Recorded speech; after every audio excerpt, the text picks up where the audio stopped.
बिस्मिल्लाहिर्रहमानिर्रहीम। अस्सलाम वालेकुम दोस्तों, मिस्टर कारदार शो का पहला एपिसोड लेकर मैं हाजिर हो गया हूं। इस शो का मकसद मैं आपको थोड़ा सा शॉर्ट लाइन में बता दूं कि इस शो का मकसद हमारे लोगों को एजुकेट करना है और इंफॉर्मेशन पहुंचाना है। हमारे प्रोग्राम में कुछ एक्सपर्ट्स आएंगे जो जेन्युइन एक्सपर्ट्स होंगे, उनका फील्ड से डायरेक्ट ताल्लुक होगा। वो आपको हमारे कुछ सवालों के जवाब देंगे, जिसके नतीजे में यकीनन कुछ ना कुछ नॉलेज और इंफॉर्मेशन आप तक पहुंचेगी। दोस्तों, हमें अपने लोगों को जाहिल कहने का कोई हक नहीं है, या उनको सड़क पे खड़े करके मुर्गा बनाना और उनको पनिश करने से कोई तब्दीली नहीं आएगी। हमें अपने लोगों को एजुकेट करना है, उनको ट्रेन करना है, और ये ऑनगोइंग प्रोसेस है। और इस प्रोसेस का हिस्सा बनने के लिए इस शो का आगाज किया गया है, ताकि हम भी कुछ कंट्रीब्यूट कर सकें। अपने शो का आगाज करने के लिए मैं सबसे पहले अपने को होस्ट खालिद सलामत साहब को इनवाइट करता हूं। अस्सलाम वालेकुम खालिद भाई। वालेकुम सलाम जी नदीम भाई। जी डॉक्टर साहब, अस्सलाम वालेकुम सुभान साहब और रूह साहबा। डॉक्टर साहब, आप जरा अपना तारुफ अपने ही तरफ से करवा दें तो ज्यादा अच्छा होगा, ताकि डिटेल लोग पहले आपको जान जाएं। जी, मेरा नाम खालिद है और मैं डम्बरा यूनिवर्सिटी में रिसर्च फेलो हूँ। मेरा काम बायोसाइंसेस से रिलेटेड ही है, मैड काउ डिजीज के ऊपर। उसका डायग्नोस्टिक एसेस को डेवलप कर रहे हैं हम चंदे। तो बाकी इस वक्त मैं अपने बच्चों के कमरे में बैठा हूँ। आपको ये वही रिसर्च इंस्टीट्यूट है जहाँ पे जहाँ पे डॉली शीप। जी जी बिल्कुल, रॉसलिन इंस्टीट्यूट वही है। कोई क्लोन की गई थी first time.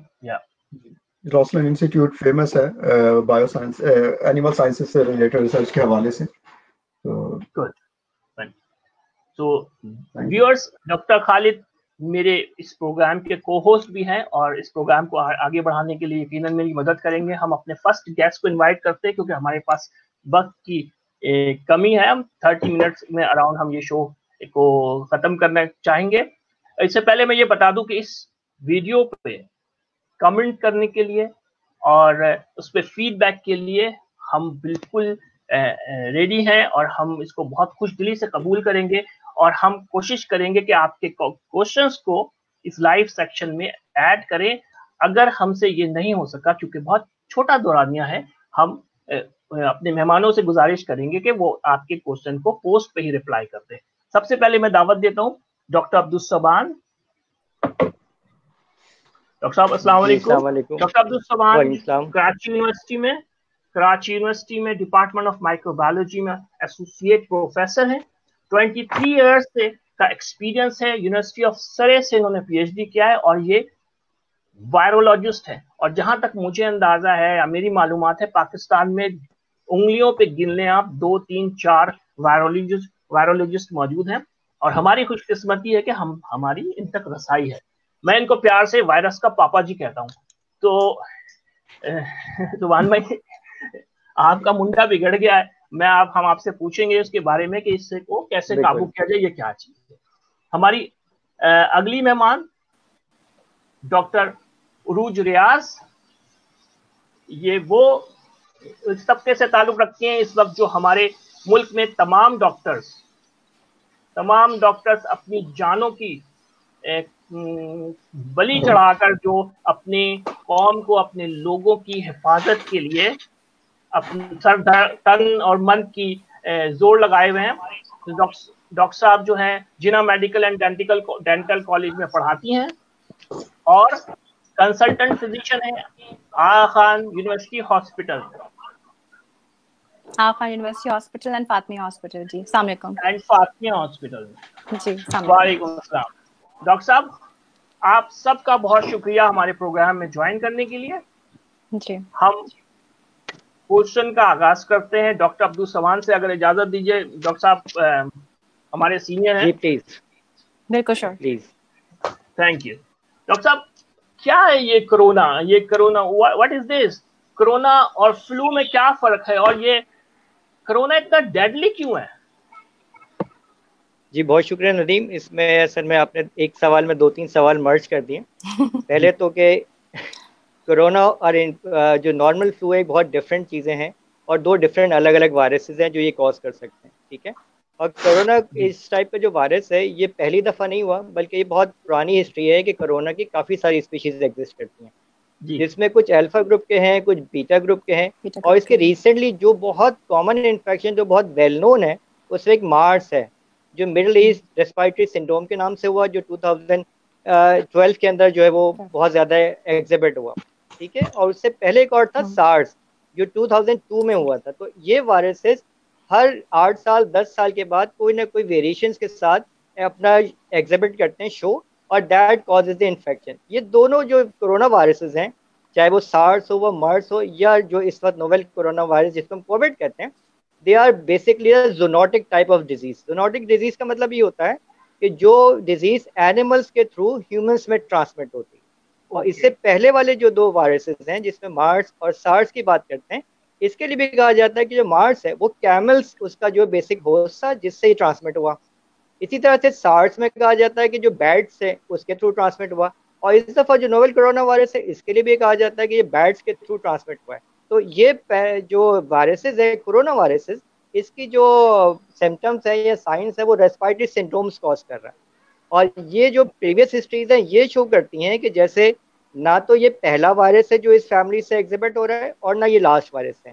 As far as I predict के आइंदा 8 से 10 साल के बाद आपको कोई एक नया वायरस फिर दोबारा से इस फैमिली पे बेस्ड ऑन प्रीवियस हिस्ट्री ऐसा हो सकता है कि कोई और नया कोरोना वायरस आ जाए with new symptoms and new type of modality, ठीक है। अच्छा, दूसरा सवाल आपने डेडली ये है।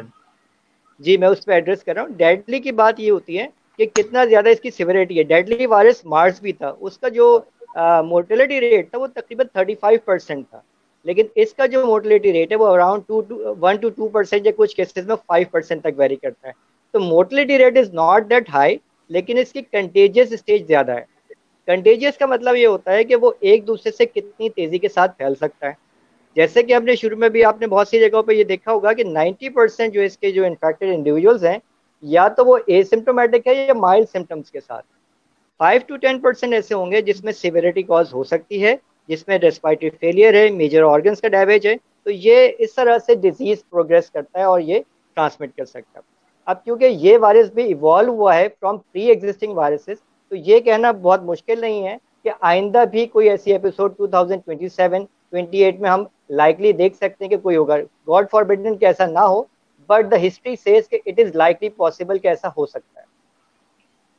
बहुत शुक्रिया डॉक्टर साहब। हम डॉक्टर उरूज को हम अपने प्रोग्राम में इंक्लूड शामिल करते हैं, उनसे पूछते हैं कि डॉक्टर साहब क्या सूरत हाल है, आप क्या देख रही हैं हॉस्पिटल में जब से ये सब सिलसिला शुरू हुआ है? वाकई में हॉस्पिटल में लोग आ रहे हैं, कोरोना पेशेंट बहुत ज्यादा बढ़ गए हैं, कोई बर्स्ट हो गया सिचुएशन या नहीं? सोके आप क्या कहती हैं, पहले तो ये क्लियर करें। सर जैसे आपने बताया कि ये जो जून का एरिया है, mid June to end June, अभी के टाइम के अंदर we are peaking right now. जैसे आज का अगर हम आज के स्टैट्स की बात करें तो कुछ 1,76,000 केसेस हैं जो कि अब तक के रिपोर्टेड हैं। इनमें से द गुड थिंग इज के करीबन 67,000 ऐसे हैं जो कि रिकवर कर चुके हैं, और करीबन 3,500 ऐसे हैं जो क्रिटिकल कंडीशन में, और हमारे पास अभी तक एज येट 3,500 डेथ्स रिपोर्टेड हैं।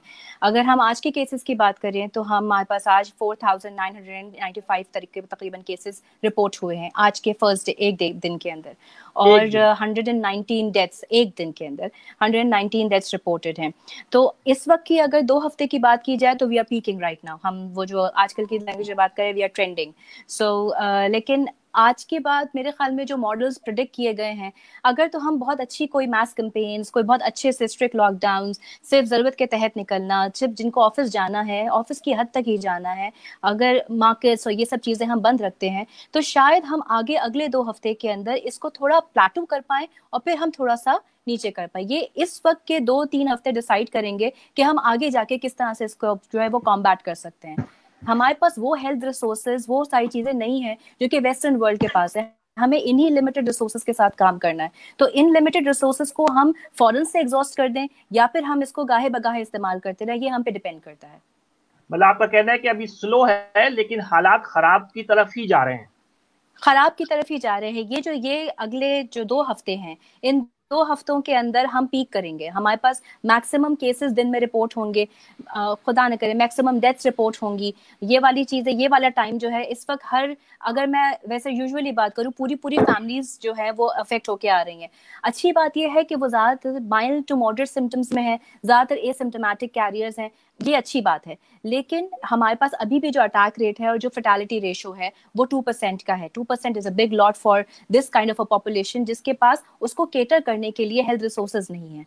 तो हम इस चीज को जो है वो कुछ ना कुछ, अगर हम अभी भी उस वाली फेज में है जहाँ पे हम लोग मास्क की ही इम्प्लीमेंटेशन नहीं करवा पा रहे हैं, हम लोगों को मास्क ही नहीं पहना पा रहे हैं। तो वो वाली चीज अगर हम यहाँ पे इस वक्त कर लें तो फिर हम शायद इसका जो जैसे सर ने मेंशन किया, जो इसकी ट्रांसमिटेबिलिटी रेशो है ना, इसको हमें कम करना है। ये जो एक से दूसरे को इतनी जल्दी कंटेजियस हो जाता है। हम पूछेंगे आपसे, अभी आपसे हम ये पूछना चाह रहे थे कि यानी स्लो ये अगर हम कंट्रोल नहीं कर पाए बढ़ रहा है। खालिद साहब आप कुछ पूछना चाहेंगे? जी डॉक्टर अब्दुल साहब से। डॉक्टर साहब, ये पहले तो बड़ा कहते थे, यानी कह ले कि टेम्परेचर के साथ ये यानी कह रहे कम हो जाएगा। पाकिस्तान जैसे हॉट क्लाइमेट है, यहाँ पे अब तो 45-46 तक टेम्परेचर चला गया है, और लेकिन अभी भी कुछ इसके मैंने कह लेना नीचे आने के चांसेस नहीं लग रहे हैं, और आगे सर्दी भी आ रही है, यानी विंटर सीजन भी आएगा। तो आप क्या कहते हैं, इट वाज टू अर्ली के कह देना कि गर्मियों में बस खत्म हो जाएगा? नहीं, थोड़ा सा इसमें 2 मुख्तलिफ राय है। गर्मी में ये बिल्कुल ख़त्म नहीं होगा, लेकिन जहाँ तक ऑब्जर्वेशंस हैं या इस वक्त का जो डेटा सजेस्ट करता है, देखिए वेस्ट में जो ट्रांसमिशन रेट था, ये अगर आप देखें तो वहाँ पे बहुत तेज़ी से स्प्रेड हुआ है, और जो environmental survival of the virus है वो वहाँ ज़्यादा है। फॉर एग्जांपल इंग्लैंड, कनाडा या अमेरिका में टेम्परेचर लेस देन 10 डिग्री अगर होता है तो वहाँ पर एनवायरमेंट की स्टरलाइजेशन या एनवायरमेंट को साफ करना ज़रूरी है। ये हम पाकिस्तान में नहीं कर रहे। अगर आप देखें तो यहाँ धूप से ही बहुत सारी चीज़ें किल अप हो जाती है। तो जो एनवायरमेंटल ट्रांसमिशन रेट है वो तो पाकिस्तान में रिड्यूस हो रहा है, लेकिन आप ये कह देना कि इन्फेक्शन रिड्यूस हो जाएगा, ये थोड़ा सा ज़्यादा कहने के मुताबिक होगा। पाकिस्तान में ये ज़रूर हो रहा है कि टेम्परेचर की इफेक्ट की वजह से इसकी जो लोगों में ट्रांसमिशन है जैसे एनवायरमेंट के थ्रू होता है उसमें रिडक्शन ज़रूर है, इसीलिए आपके पास बहुत तेज़ी से केसेस नहीं बढ़ रहे हैं। एक बात और मैं ऐड करूँगा जो अभी डॉक्टर उरूज ने कहा उसमें, कि ये जो प्रेडिक्शंस की जा रही है ना कि नेक्स्ट 2 वीक्स के अंदर पीक आ जाएगी, आई डाउट अबाउट इट। मुझे ये लगता है कि अभी जिस तरह से हमने सारी चीज़ें ओपन की है या कुछ किया है, the graph will still go after 2 weeks as well, और इसकी पीक जो अटेन होगी वो समवेयर अक्टूबर टू सितंबर के दरमियान कहीं अचीव होगी। इट्स नॉट लाइकली कि वो आपको अगस्त में पीक मिले, तो अक्टूबर टू नवंबर, और अगेन जैसे आप कह रहे हैं कि विंटर सीजन आ रहा है तो पीक में फर्दर गो हाई अप। तो ये हमारे ऊपर डिपेंड करता है कि हम इसको कैसे कर्टेल करते हैं और कैसे उसको ब्रिंग डाउन करते हैं। और ये जो इस वक्त हम स्मार्ट लॉकडाउन या हैंडसम लॉकडाउन की बात कर रहे हैं, थोड़ा सा मेरा इस डिफरेंस ऑफ ओपिनियन है कि देखिए या तो लॉकडाउन होता है या नहीं होता। अगर आप पब्लिक को थोड़ा सा प्रॉपरली अवेयर करें कि मास्क पहनने हैं, तो यहाँ की पब्लिक को आपको मेक श्योर करना पड़ेगा। अगर आपने उनको मिसगाइड किया या मिसलीड किया तो दैट इज द कॉन्सिक्वेंसेज जो आप अगले 4-6 हफ्ते में देखेंगे कि मजीद इन्फेक्शन बढ़ेगा, रेट ऑफ इन्फेक्शन भी ज्यादा बढ़ जाएगा। एजुकेट करना जी खाली भाई। एग्जैक्टली। और डॉक्टर साहब, थैंक यू। डॉक्टर उरूज साहब, ये कहा गया शुरू में कि पाकिस्तान के अंदर इसका स्प्रेड स्लो है, कि शायद 65% से ज़्यादा हमारी जो पॉपुलेशन वो यंग लोग हैं, तो इस वजह से यानी कह रहे उनमें इम्यूनिटी ज़्यादा है या यंग लोगों में कम होता है। तो आपका क्या ऑब्जर्वेशन है कि हॉस्पिटल में जो लोग आ रहे हैं उनमें यंग लोग भी हैं, उनको भी इससे डरना चाहिए? क्या वो सोर्स ऑफ स्प्रेड है या क्या है इनके लिए? अच्छा, एक आर्टिकल पब्लिश हुआ है सेज के जर्नल के अंदर, जिसने पाकिस्तानी पॉपुलेशन के अंदर ये पब्लिश हुआ है जब 10 अप्रैल तक के लिए ना, उस वक्त तक हमारे पास करीबन 4,965 केसेस थे और अराउंड 66 डेथ्स थी। अच्छा, उन्होंने जो रिपोर्ट किया उन्होंने यही किया कि जो मैक्सिमम पॉपुलेशन अफेक्ट हुई है उस वक्त तक वो थे 20 to 29 ईयर्स की एज के ब्रैकेट के अंदर, और उसमें मैक्सिमम पॉपुलेशन जो थी वो मेल्स की थी। फॉर्चुनेटली और अनफॉर्चुनेटली, लेकिन उस वक्त तक का जो था वो 66% था। Whereas at the same time Tribune ने या वर्ल्डोमीटर ने जो रिकॉर्ड किया था जो यूएस के लिए था, तो उसमें उन्होंने कहा कि जो मैक्सिमम लोग रिपोर्ट हुए थे वो ज्यादातर उनके अंदर एल्डरली पॉपुलेशन अफेक्ट हुई थी, और उनके उसके अंदर जो फर्टालिटी वो थे रेट था वो 48.9% था अबव 75 ईयर्स ऑफ एज के अंदर, और ज़्यादातर ये 65 और 74 के बीच में थे वो अराउंड 25.9% था। तो हाँ, वी आर लकी इनफ कि हाँ ठीक है, हमारे यहाँ जो लोग अफेक्ट हो रहे हैं अभी भी हम अपने क्लिनिक्स में जैसे देखते हैं ना, तो जो लोग ये जो ऑफिस गोइंग पॉपुलेशन है ये वाली जो अभी हो रहे हैं ये ज़्यादा अफेक्ट हो रहे हैं, बिकॉज जो लोग बाकी के हैं वो घर पे हैं। और जिस वक्त अगर हमारे पास जो रिस्पॉन्स एल्डरली में आ रहा है वो बहुत एग्जैजरेटेड रिस्पॉन्स है, वो बहुत ज़्यादा मतलब वो मॉडरेट टू सिवियर में फॉल कर रहे हैं, ऑल्दो शुक्र है वो कम है, लेकिन वो जब प्रेजेंट हो रहे हैं तो वो बहुत ज्यादा एग्जैजरेटेड सिम्टम के साथ हैं। जो ये माइल्ड टू मॉडरेट सिम्टम्स वाले हैं ये ज्यादातर वो लोग हैं जो कि जरा सा लेसर एज ग्रुप के हैं, 30s में 40s में, बैंक गोइंग, हॉस्पिटल गोइंग, इस तरह के लोग जो हैं वो ज्यादा प्रेजेंट कर रहे हैं इस वक्त। तो जो सिविरिटी का लेवल है वो यंग लोगों में यानी करें जो यानी करें उसमें कोई उनको ऑलरेडी कोई डिजीजेज हैं या कोई और कॉर्मोबिलिटीज हैं या इसी तरह की कोई चीजें, या बूढ़े लोगों में ज्यादा है, यानी कि आपकी क्या ऑब्जर्वेशन है? सिवेरिटी का जो लेवल है वो जो आपके एल्डरली हैं और जो with pre existing comorbid conditions हैं, जो डायबिटिक्स हैं, हाइपरटेंसिव्स हैं, जिनको दिल की कोई तकलीफ रह चुकी है, प्री एग्जिस्टिंग लंग कंडीशंस के साथ हैं, स्मोकर्स हैं, जिनको पहले से स्मोकिंग रिलेटेड इश्यूज रह चुके हैं, लंग की कोई डिजीज रह चुकी है, ओबीज इंडिविजुअल्स हैं, इन लोगों के अंदर ये ज़्यादा एग्जैजरेटेड लंग रिस्पॉन्स के साथ आ रहे हैं। तो वो चीज़ जो है वो ज़्यादा अच्छा उसमें फिर सुपर इम्पोज इन्फेक्शन ज़्यादा वो भी प्रेजेंट कर रहे हैं, तो वो चीज़ को कॉम्प्लिकेट कर देते हैं फिर उसके बाद।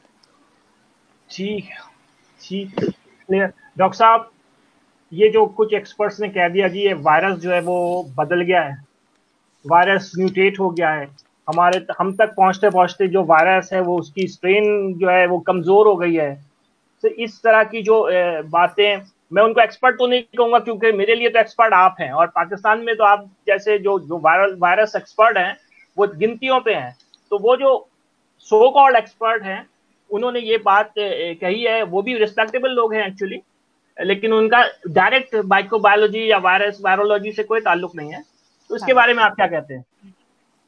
जी, बहुत अच्छा सवाल है और टाइमली क्वेश्चन है नदीम। देखिए, इसमें बहुत इंपॉर्टेंट बात ये होती है कि हम पहली बात की म्यूटेशन की डेफिनेशन क्या है। म्यूटेशन की डेफिनेशन हम डिफाइन करते हैं कि कोई आप जीनोमिक चेंजेस आती हैं या कितनी ज़्यादा परसेंट जीनोम अपने बेसिस को चेंज करता है। जहाँ तक हम इसके वायरस की बात करते हैं, इस कोरोना वायरस की, तो इसका जो लेंथ है, जीनोमिक लेंथ, वो तकरीबन 37,000 बेस पेयर्स हैं। अगर 37,000 बेस पेयर में से अगर लेट से 10 to 20 बेस पेयर चेंज हो जाते हैं तो क्या ये बहुत बड़ी चेंज लाएगी? The answer is no. अगर बहुत माइनर सी चेंजेस किसी जीनोम में होती है ना, तो वो बहुत बड़ी बिग चेंज को ब्रिंग अप नहीं कर सकती। म्यूटेशन की डेफिनेशंस में कंसिडरेशन जो की जाती है वो होता है कि उसका प्रोटीन एक्सप्रेशन, ये जो उसके रिसेप्टर्स हैं, जो वायरस के रिसेप्टर्स हैं, क्या उसमें तब्दीली आई है या नहीं आई। तो इतनी कम जो जीनोमिक म्यूटेशंस हैं, इसकी वजह से वायरस के ऊपर कोई मेजर तब्दीली अभी तक देखने में नहीं आई। और जब 37,000 बेस पेयर में से आप खुद इमेजिन कर सकते हैं कि 37,000 में से अगर 20-25 या लेट से 50 बेसिस भी चेंज हो जाते हैं तो it doesn't make that big difference कि ऐसा होगा। और यही बात है कि जो वैक्सीन प्रिपरेशन की जा रही है उसमें इसी बात को एड्रेस किया जा रहा है। अगर इतनी ज़्यादा म्यूटेशन होती तो फिर आपके पास तो कोई चांस ही नहीं होता कि you can develop a vaccine. तो जो वैक्सीन डेवलपमेंट की जा रही है वो इसी क्राइटेरिया को कंसिडर किया जा रहा है कि mutation rate is not that high. अगर म्यूटेशन रेट बहुत हाई होगा तो आपकी तो वैक्सीन दुनिया में कभी भी नहीं आएगी। लाइक इन्फ्लुएंजा हर दफा अपना जीनोम चेंज करता है, उसकी वैक्सीन अभी तक नहीं है। HIV है, उसकी वैक्सीन अभी तक नहीं है क्योंकि वो बहुत तेजी से चेंज कर रहा है। लेकिन as compared to corona virus इसका बहुत लो, जिसको आप सिग्निफिकेंट लेवल कह ही नहीं सकते कि म्यूटेशन का है। तो virus remains the same, minor changes तो ऑफ कोर्स सारे जीनोम में आती है। जहां तक हम थोड़ा सा ह्यूमन की बात करते हैं तो ह्यूमन में 3.2 बिलियन बेस पेयर्स हैं। तो अगर हम देखें पेरेंट टू ऑफ स्प्रिंग भी चेंजेस आ जाती हैं, लेकिन वो मेजर चेंजेस होती हैं जिसके बाद parent two of spring genome में चेंज आता है और बच्चा हमेशा माँ बाप से डिफरेंट होता है। बट द वायरस का जो म्यूटेशन है बहुत कम है, तो इसको इनसिग्निफिकेंट म्यूटेशन कहते हैं कि जिसका बहुत मेजर उसके स्ट्रक्चरल फीचर्स पे कोई असर नहीं पड़ता। मतलब एक ही जैसा वायरस है, ये जो चेंजिंग की बातें हो रही हैं ये सब जो है मतलब इसकी कोई जी मेरे नजदीक इसकी कोई अहमियत इसलिए नहीं है कि जो वैक्सीन बनाने वाली कंट्रीज हैं जो डेवलप कर रही हैं वो तो एक ही अब फेज 1 फेज 2 या फेज 3 ट्रायल पे जा रही हैं, तो वो किसी एक रिसेप्टर को फोकस करेंगी ना, वो अगर इसी म्यूटेशन को एड्रेस करने लगेंगे तो कभी भी वैक्सीन नहीं आएगी। सही, हम प्रोग्राम को थोड़ा सा तेज आगे बढ़ा दें क्योंकि हमारे पास वक्त कम रह गया। डॉक्टर उरूज, ये जो डॉक्टर साहब ने कहा कि मिसकंसेप्शन, कंफ्यूजन, गलत फहमियों की वजह से बहुत सारे प्रॉब्लम्स पैदा हो रहे हैं हमारे यहाँ। ईद की छुट्टियां भी हुई, लॉकडाउन भी खुल गया, शॉपिंग भी हुई, ईद की नमाज, फिर गले मिले, इसकी वजह से कोई फर्क पड़ा है, कोई प्रेशर आया हॉस्पिटल के ऊपर? सर मसला क्या है ना कि हमारे यहाँ बहुत सारे कल्चरल, रिलीजियस, सोशल बहुत सारी चीज़ें सैबोटाज हुई हैं इस चक्कर में, इस जगह में।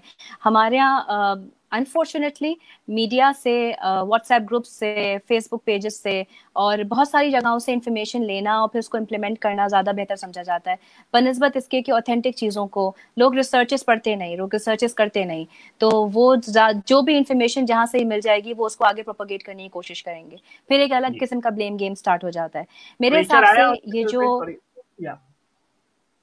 हिसाब से ये जो अगर ईद कॉन्ग्रीगेशंस थी, ये जो शॉपिंग वाला एरिया था, ये वाली सब चीजें थी, ट्रेड खोल देना वाज अनदर थिंग, बट जाके जूतों की शॉपिंग कर लेना was not important at all in my own perspective.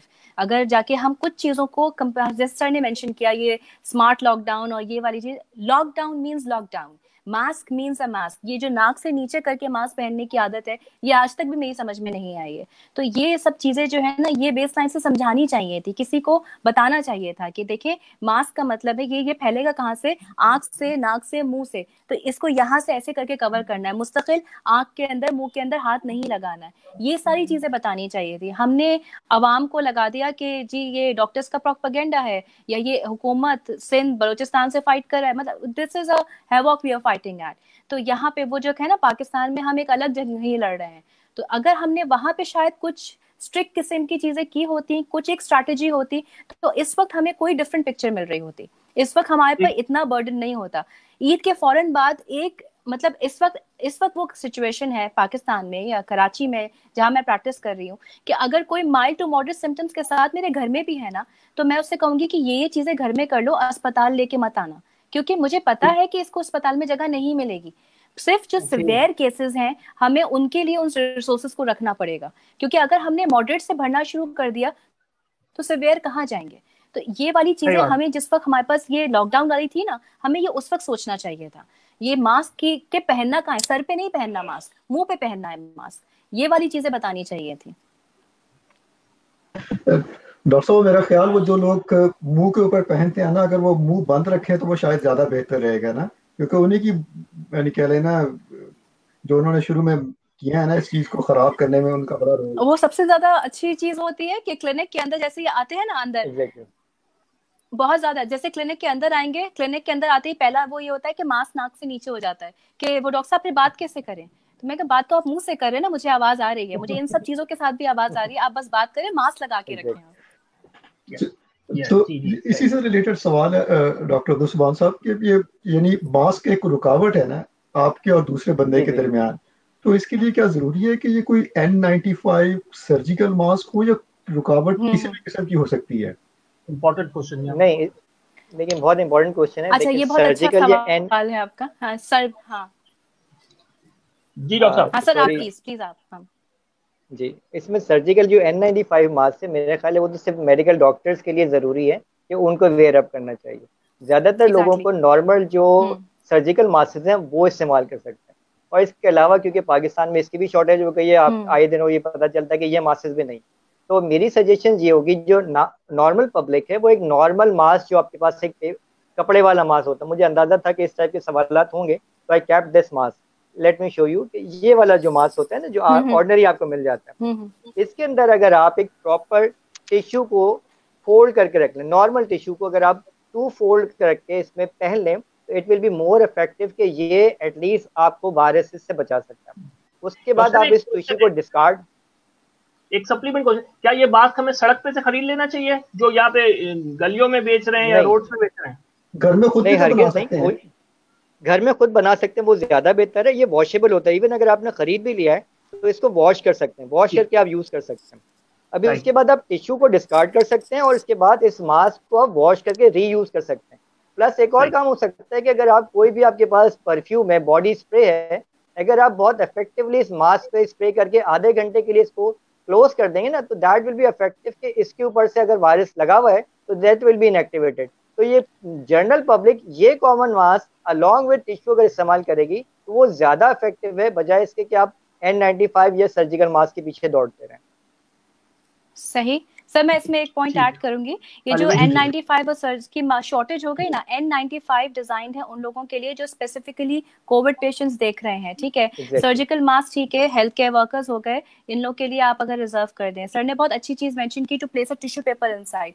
अच्छा, टिश्यू पेपर से भी ये नाक कवर करना इज वेरी इंपॉर्टेंट, मतलब रिपीटिंग इट अगेन, ये नाक कवर करना इज वेरी इंपॉर्टेंट। ये मास्क को यूं करके नीचे करके ऐसे कर देना is not a mask any more. दूसरी चीज, खवातीन में सबसे बड़ा प्रॉब्लम नकाब करके, जब ये ऐसे करके नकाब कर लिया ना, अब वो समझती है काम पूरा हो गया। अच्छा, बच्ची ने भी साथ में नकाब किया हुआ है और डॉक्टर के पास आते आते उसका नकाब स्लिप हो गया, फिर उन्होंने यूं कहा कि जब मैंने उनसे कहा कि नकाब का क्या हुआ, तो फिर वो जल्दी से नकाब। अब ये चीज ना, ये ऊपर नीचे करते हुए आपने अभी अस्पताल इज अ रेड जोन, आपने अभी जो है वो अस्पताल की चेयर को हाथ लगाया, उसके बाद आपने डायरेक्टली अपने चेहरे को हाथ लगा दिया, आप नहीं इन्फेक्टेड थे, अब आप इन्फेक्टेड हो गए।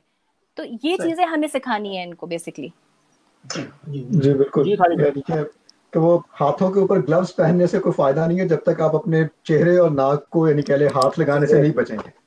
जब तक आप अपने हाथों को काबू में नहीं रखेंगे, जब तक कोई फायदा नहीं है। बिल्कुल सही है जी। वो बहुत सारे वो ड्रामा करते हैं ना आजकल, वो पहन के शो किए जा रहे हैं टीवी के ऊपर। तो डॉक्टर साहब, इसमें बच्चों को कितना, यानी उनको भी मास्क पहनाने की जरूरत है, या फिर उनके अंदर क्या लेवल है इन्फेक्शन का? जो बच्चे, जैसे बहुत सारे केसेस आए थे स्टेट्स के अंदर और यूके के अंदर, यानी कह रहे बच्चों में कितना खतरा है? अच्छा, बच्चों के अंदर मेरी अपनी कुछ पीडियाट्रिशियन से जो जितनी बातचीत हुई है, तो उनके अंदर अच्छी बात है कि हमारे यहाँ बच्चों के अंदर जो इम्यूनिटी है जरा सी स्ट्रॉन्ग है, बच्चों के अंदर बहुत ज्यादा सिवियर केसेस नहीं आए सामने, बहुत ज्यादा पेशेंट्स को हमें रेफर करना पड़ा बहुत सिवियर, उसके लिए अभी तक ऐसा नहीं जरूरत पड़ी। हाँ, बच्चे ट्रांसमिट करना का जरिया जरूर बन सकते हैं, क्योंकि इधर हाथ लगाया उधर हाथ लगाया, इसको जाके दादा को छू लिया, ये वाली चीज हम उनके अंदर प्रिवेंट नहीं कर सकते। तो बच्चों की टीचिंग, अच्छा आजकल बच्चों को माएँ बहुत अच्छा सिखा रही हैं कि वो कोरोना का सलाम कैसे करना है, और ये वाली चीजें जो है ना, ये वाली चीजों को बच्चों को एजुकेट करना इज वेरी इंपॉर्टेंट, कि मास्क नहीं तो फिर वो उन्होंने सैनिटाइज कर लिया, हाथ धोने का तरीका क्या है। तो ये वाली चीजें अब, क्योंकि the virus is not going anywhere, आपको अपने बच्चों को एजुकेट करना, उनका एक लाइफस्टाइल यहीं से उनको इसके साथ, बोल है ना बीवी की तरह रहना है इसमें साथ में, तो आपको इसके साथ उनको एजुकेट करना पड़ेगा कि ये बेटा ऐसे ही रहना है आगे। ठीक है, एक लाइव कॉल मैं लेना चाहता हूं ताकि हमारे जो व्यूअर्स जो देख रहे हैं उनको भी थोड़ा सा कनेक्शन हो। तो हमारे पास कौन है, जरा प्लीज, कौन और कहां से बोल रहा है? हेलो, ये कोई अमरीन साहिबा हैं? आपकी आवाज नहीं आ रही अमरीन।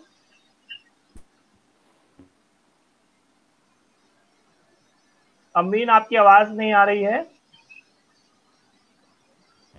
ओके, उनसे रिक्वेस्ट करते हैं वो लिख के सवाल कर लें। मुझे मैसेज भेज दें जी, मैं मैसेज मेरे पास आ गया उनका। वो ये पूछ रही हैं कि अंबर कराची से इनका ताल्लुक है, वो ये पूछ रही हैं कि जिनको कोरोना हो जाता है तो क्या उनको दोबारा इन्फेक्शन होने के चांसेस हैं अगर वो क्योर हो जाते हैं? उसका जवाब डॉक्टर साहब आप देंगे या डॉक्टर साहब?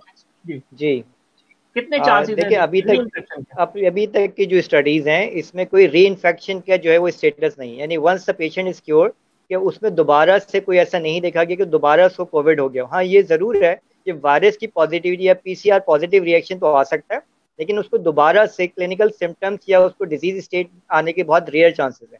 ऑल्दो इट्स टू अर्ली कि अभी 6 महीने इन्फेक्शन को हुए हैं, तो इसमें बहुत ज्यादा राय तो नहीं है, लेकिन अब तक के जो केसेस हैं उसमें यही रिपोर्टेड है कि री इन्फेक्शन नहीं हो रहा है, लेकिन PCR पॉजिटिव आ सकता है।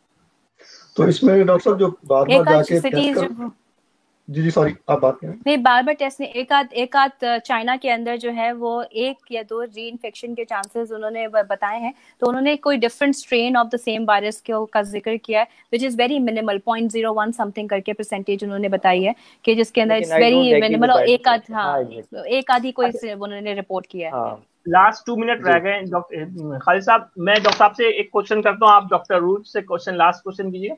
डॉक्टर साहब क्या है मेरा ख्याल है मैं सवाल नहीं करूंगा, मैं इनसे यही कहूंगा कि आप क्या मैसेज देना चाहेंगे। ठीक है, मैं डॉक्टर साहब से आखिरी सवाल पूछता हूँ। डॉक्टर साहब, व्हाट इज न्यू नॉर्मल, क्योंकि ये तो कहीं जाने वाला नहीं है। न्यू नॉर्म्स के लिए देखिए, आपको तो पहले प्रिपेयर होना पड़ेगा कि आपको इससे प्रिवेंशन एक्वायर करनी है। तो प्रिवेंशन के लिए बहुत ज़रूरी है कि आप सेफ्टी मेजर्स को एड्रेस करें, कि आप अपने हाथों को सैनिटाइज करें, अपने मास्क को रेगुलरली यूज़ करें।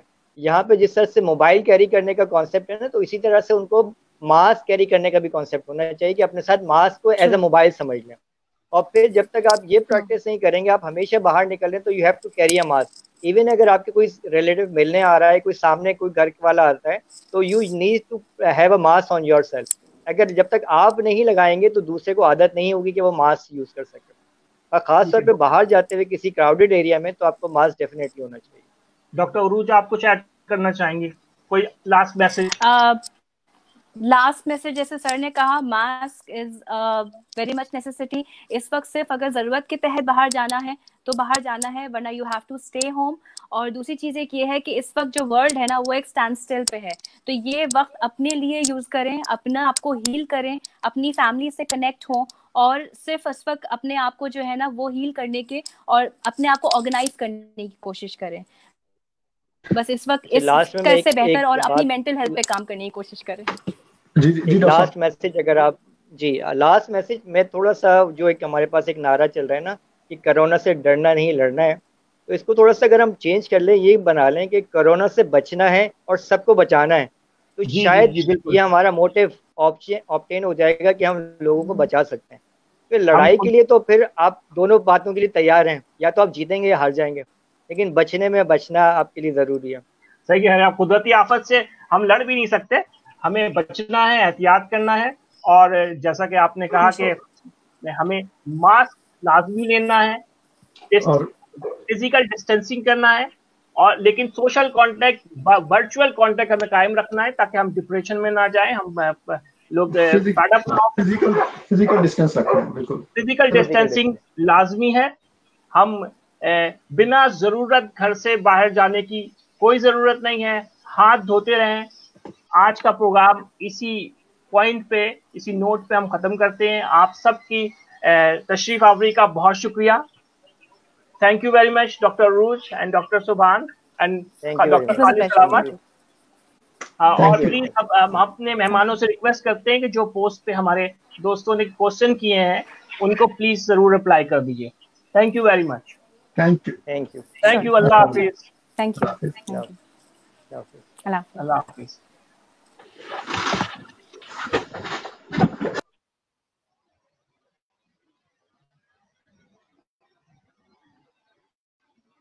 ख़वातीन और हज़रात, आज का प्रोग्राम हम यहाँ पे ख़त्म करते हैं।